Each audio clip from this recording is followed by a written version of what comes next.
Team AutoToday embarked on a monumental road trip across the world's second largest country, starting from Quebec City in Ontario in the east, driving along the Trans-Canada Highway all the way to Vancouver in the west.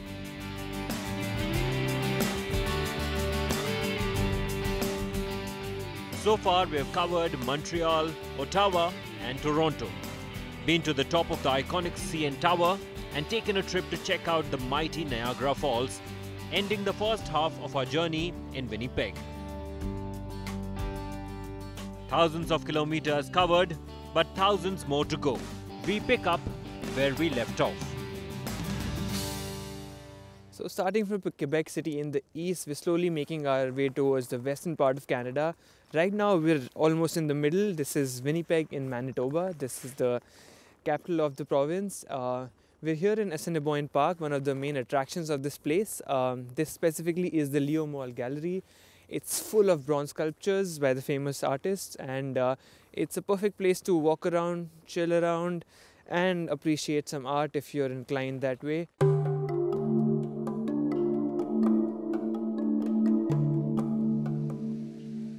Leonid Molodashanin, better known as Leo Mol, was a Ukrainian-Canadian stained glass artist and sculptor. More than 300 of the prolific artist's work are housed here in the Sculpture Garden, which was opened in 1992.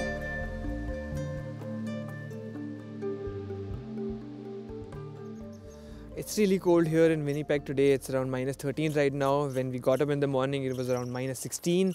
So not the most ideal day to be out and about, but the sun's out thankfully, so this seems like a perfect place to soak up some of it. But I'm told this place is much prettier in the summer, so when the trees are in bloom and the flowers are out, and but you know, it's not bad here. It's all white, it's covered in snow, and looks really nice.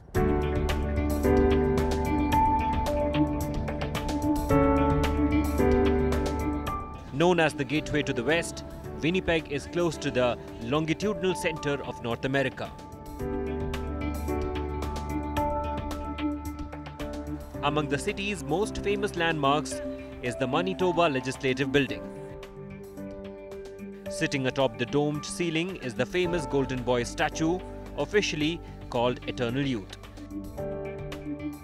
It stands 17.2 feet tall from the toe to the top of the torch and weighs 1,650 kilos.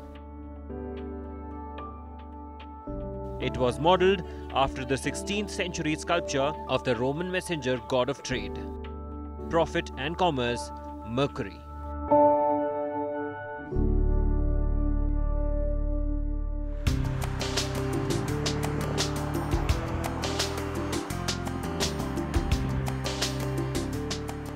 There is no shortage of statues in Winnipeg, but perhaps the most intriguing one we came across was a statue of Mahatma Gandhi. This sculpture of Mahatma Gandhi was gifted to the Friends of the Canadian Museum for Human Rights by Her Excellency Mrs. Shashi U. Tripathi, High Commissioner for India to Canada, on behalf of the Government of India. It is placed right next to the Museum for Human Rights, which is located on York Avenue, also called Mahatma Gandhi Way, in honor of his contribution as an activist of non-violence.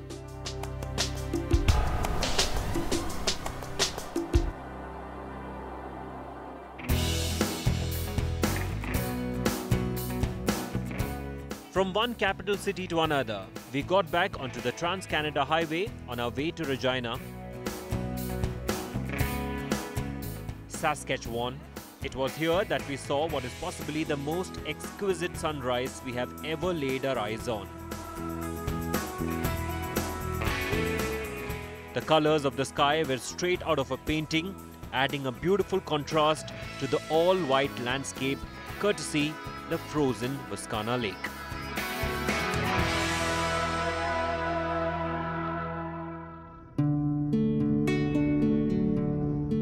The rising sun was our cue to get back on the road, venturing further west.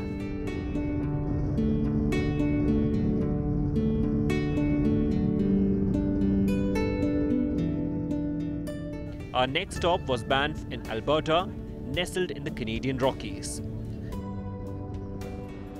After driving for about 8 hours past Calgary, we finally got our first look at the majestic mountain range.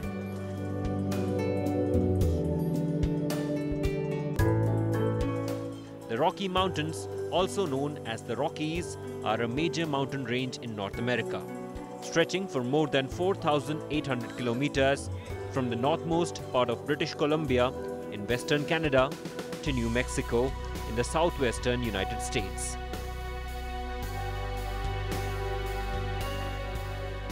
The sun had already set by the time we entered Banff, and the only thing on the minds of us, weary travelers, was food. And fortunately for us, the town is home to what many believe is amongst the best restaurants in the country, the Bison. And boy, did the restaurant live up to that claim.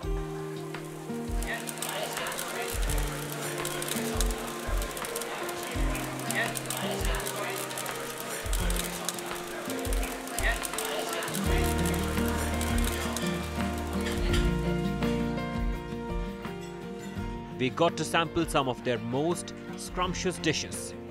Great food and good company are the perfect way to unwind after a long day, and we could not have picked a better place for that.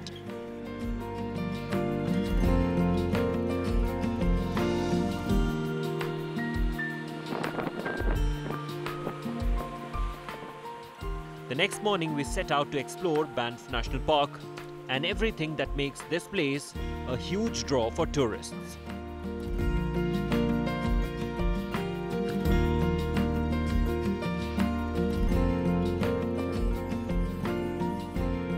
Yesterday we just drove into Banff, which is close to Calgary, about 2 hours, and it seems to be the perfect weekend getaway from this place. And although we're not here on a weekend, so it's relatively empty, and the town's a little less populated right now, but yeah, it's a nice place. It's a very picturesque location, and most of Canada is about its natural beauty, and this place is testament to that.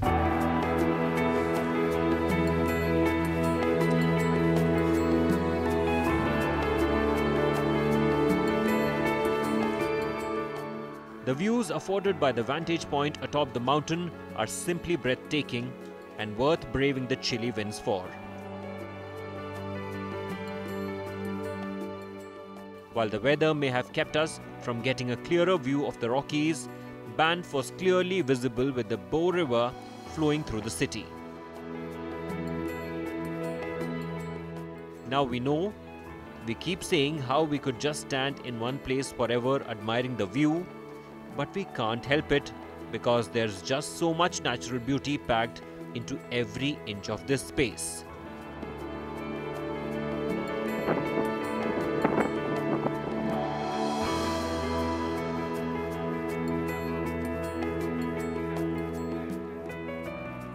Another prime example of that is Lake Louise.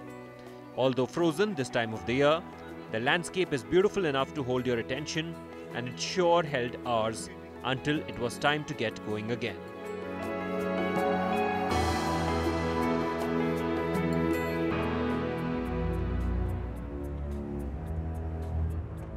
As we headed along the Trans-Canada Highway towards Kelowna, the weather got balmy with the snow intensifying.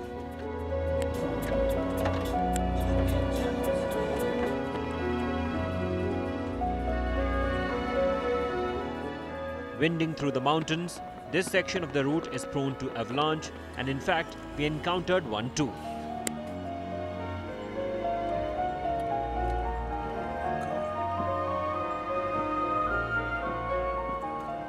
Heavier than usual traffic made matters worse, and all this meant progress was a bit slow. While the weather may have been unfriendly and rude, we wake up next morning to clear sunny skies.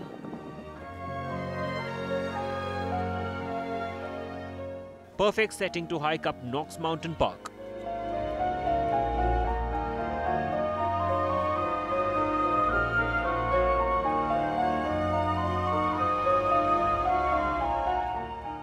Spectacular is the word that comes to mind when you lay your eyes on the Kelowna in the Okanagan Lake that can be seen from up here.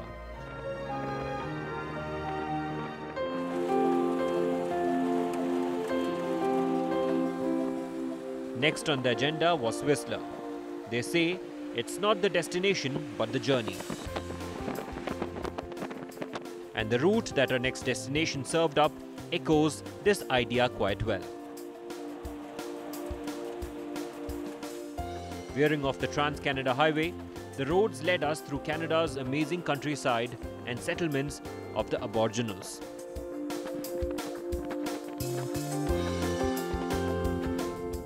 Traffic-free, smooth, winding roads all throughout.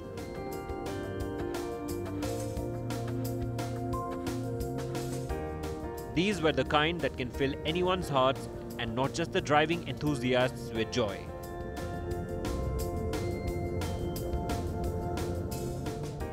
We drove along rivers. We encountered snow. This route had all the ingredients of a fabulous driving road. Over 2 million people visit Whistler annually, primarily for alpine skiing and snowboarding.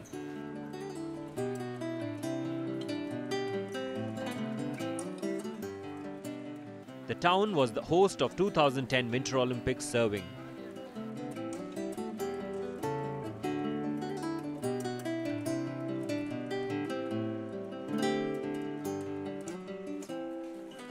We spent our time walking its streets and learning about the people native to the region at the Squamish Lillooet Cultural Centre.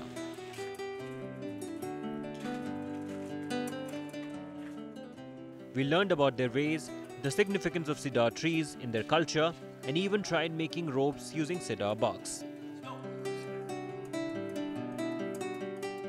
Needless to say, we weren't as good at it as our host, but at least we got a souvenir to take back home.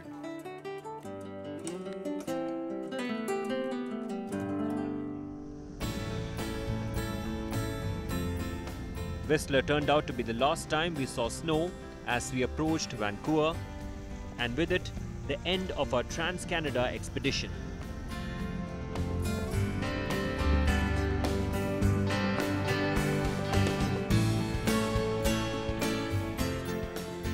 Vancouver is consistently named as one of the top 5 worldwide cities for livability and quality of life.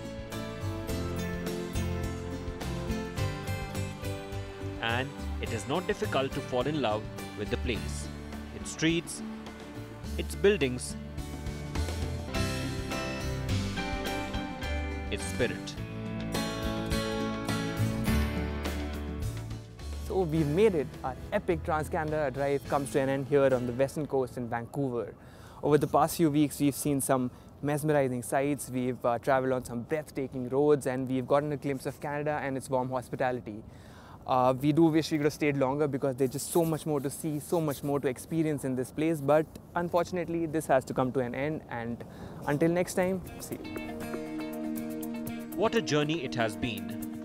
Thank you for joining us for the Trans-Canadian expedition that took us on a ride through this winter wonderland and its sights, food, people and places.